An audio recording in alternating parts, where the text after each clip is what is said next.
Greetings, folks. It's Eric, the Tag Dropout. We are here once again.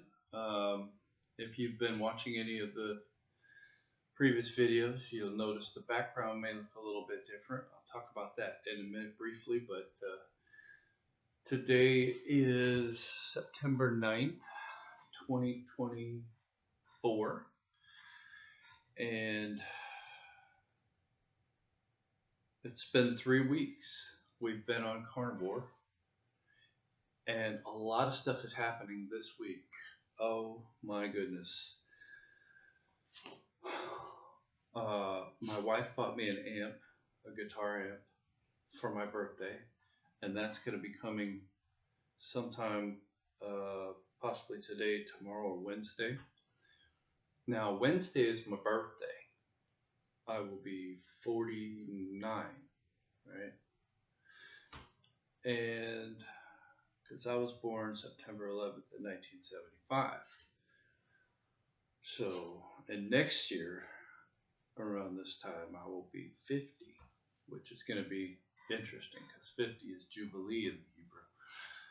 Well, we could talk about that at another time. If you're interested in hearing about Jubilee, leave me a comment below.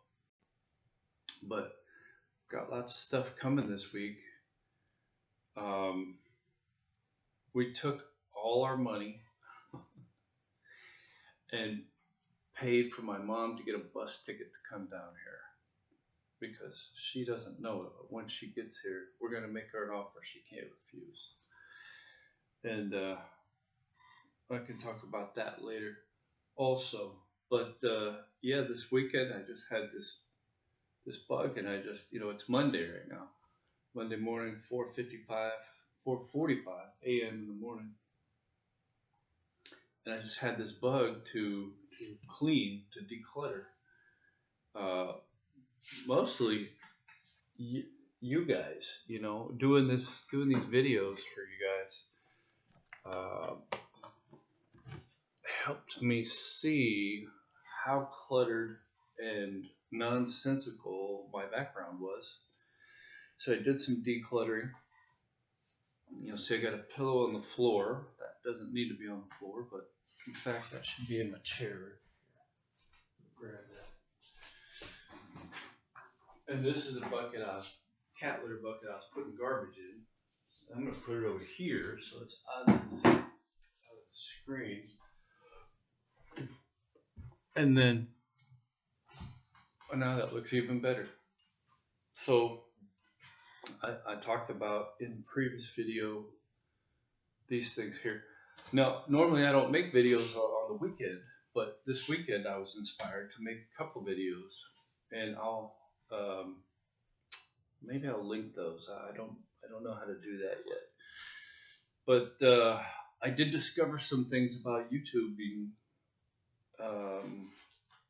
video creating, however you want to put it, this weekend. And some things I learned because I did some crash course studying was I need a light in front of me to light my face properly. I can use Canva to make video thumbnails.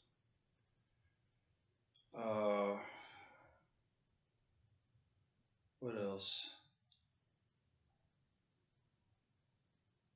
See, the one place I'm still struggling is organization and naming. So I'm naming these videos Tag Dropout. But it seems like I've got another channel that I've started several YouTube channels over the years for different reasons, but didn't really know what I was doing. I was just posting videos. I'm hoping to be able to monetize these videos, this channel. And one thing I'm unsure about, confused about maybe, is, well, what is my niche?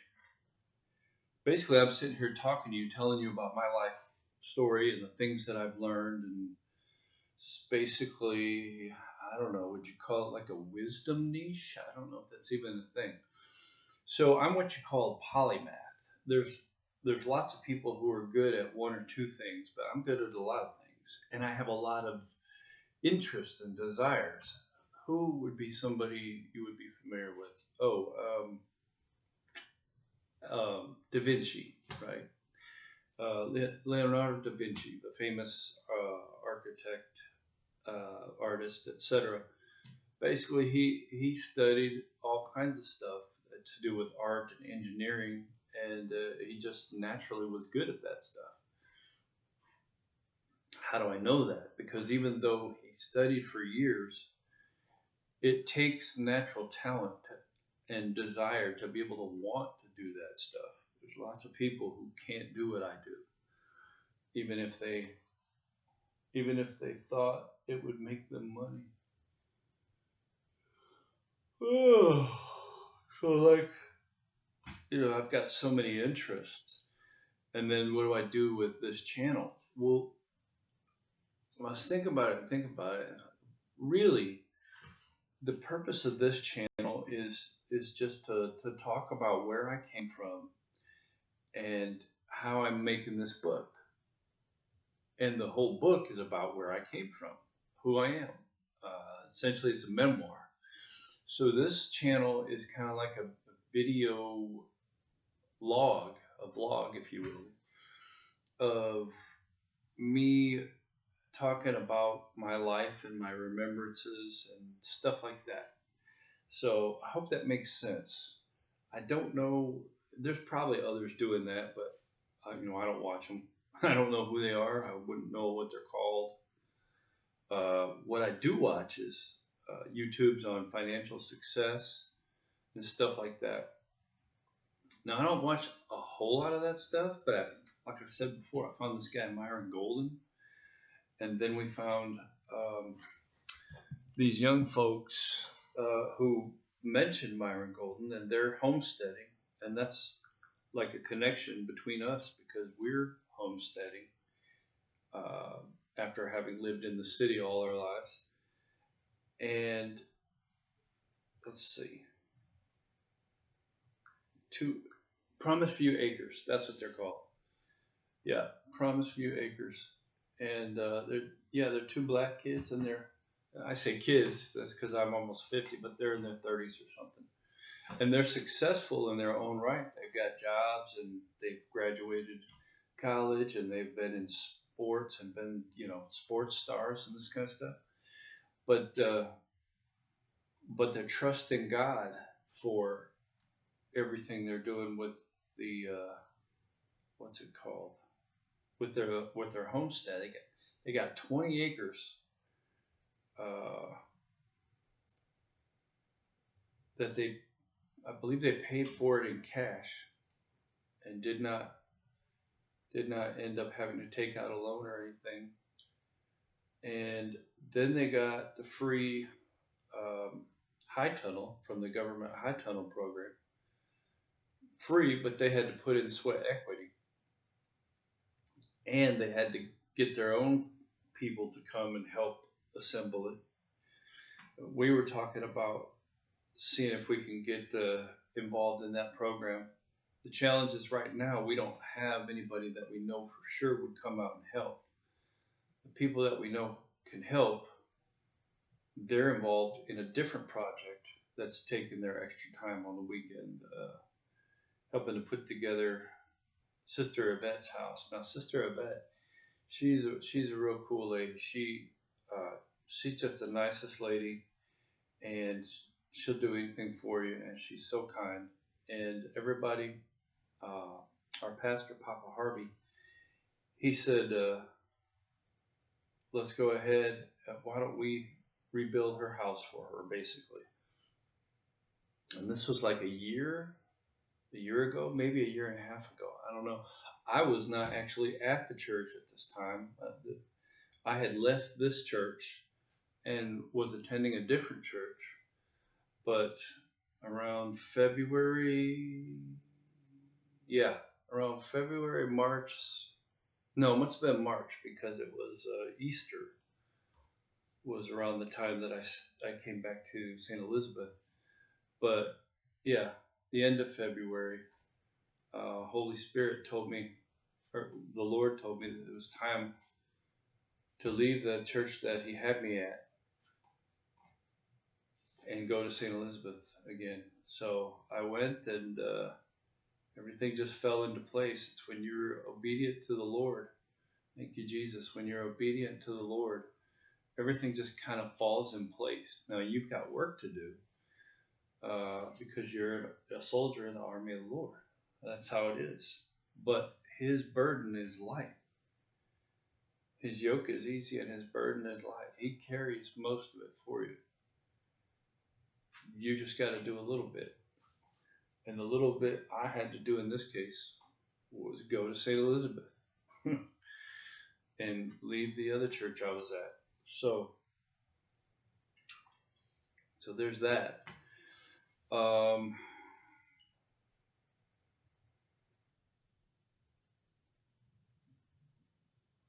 Lots of stuff is coming this week.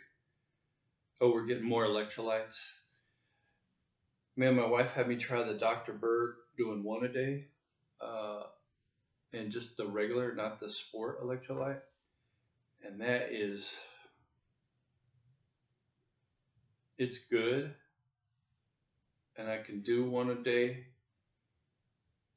but you have, how do I explain this? I was drinking it with like 64 ounces of water. So originally I was drinking 3 a day in 16 ounces of water, like 8 times 2. Shaking it up real good, glass bottle, and drinking it. And that was great. But then she told me she was only drinking 1 a day. And so I decided to try it. And so I put it in a big 64-ounce mug that we bought to help us drink water. And it did not, it seemed all right at first. It's like, oh, this is way more flavorful than I thought. But what I've started to realize is the stevia, I think he uses stevia. Actually, I got a wrapper right here. It might tell us. You can see this is Dr. Berg's electrolyte powder. There's like a little picture of Dr. Berg, and this is cranberry flavor. And it says, what does it say? Replenishing electrolytes and trace minerals, sweetened with stevia, keto friendly. And there we go. So yeah, I think what's going on is because it's been tasting really sugary to me, and it doesn't really have that much sugar in it, but my body's changing because I haven't had any sugar either. 0 carbs as far as I'm concerned. However, sidebar, I will say that the Scott's barbecue sauce, which is not a sugar-based barbecue sauce, it's a vinegar-based barbecue sauce. I believe that when the vinegar is getting boiled down and baked and cooked, that the stuff that's left over and it's good and it's delicious and it sticks to the pan, I believe that's sort of a sugar substance, because I've just been eating that like candy. So I got to back off from my wife's pulled pork recipe. So good. We had it 2 days in a row. It was good. Anyway, where was I? Oh, things that are coming this week. So excited because the proof, I ordered that on Friday for my carnivore journal that I created. And if everything looks good, I'll go ahead and give them the go ahead. And as long as it's approved, this will be my first book, and I will be an actual published author. Now, I didn't really author anything specific. Well, I'm a published writer because I've written lots of articles for our local newspaper, and I had a poem published one time in some book in India. Imagine that, through the internet. But other than that, as far as being an actual author, this will be the first book that I published. So, well, got a little bit of a headache this morning for some reason. Maybe I slept in my head wrong. We'll figure it out. First light's coming, and then me and my wife will go on our walk. So for now, I will bid you all adieu and say thank you for joining me again. On the Tag Dropout channel. Yeah, there may be some changes coming soon to the format, and there may be better thumbnails. So keep an eye out for that. And I look forward to reading your comments, and have a blessed day. God bless you.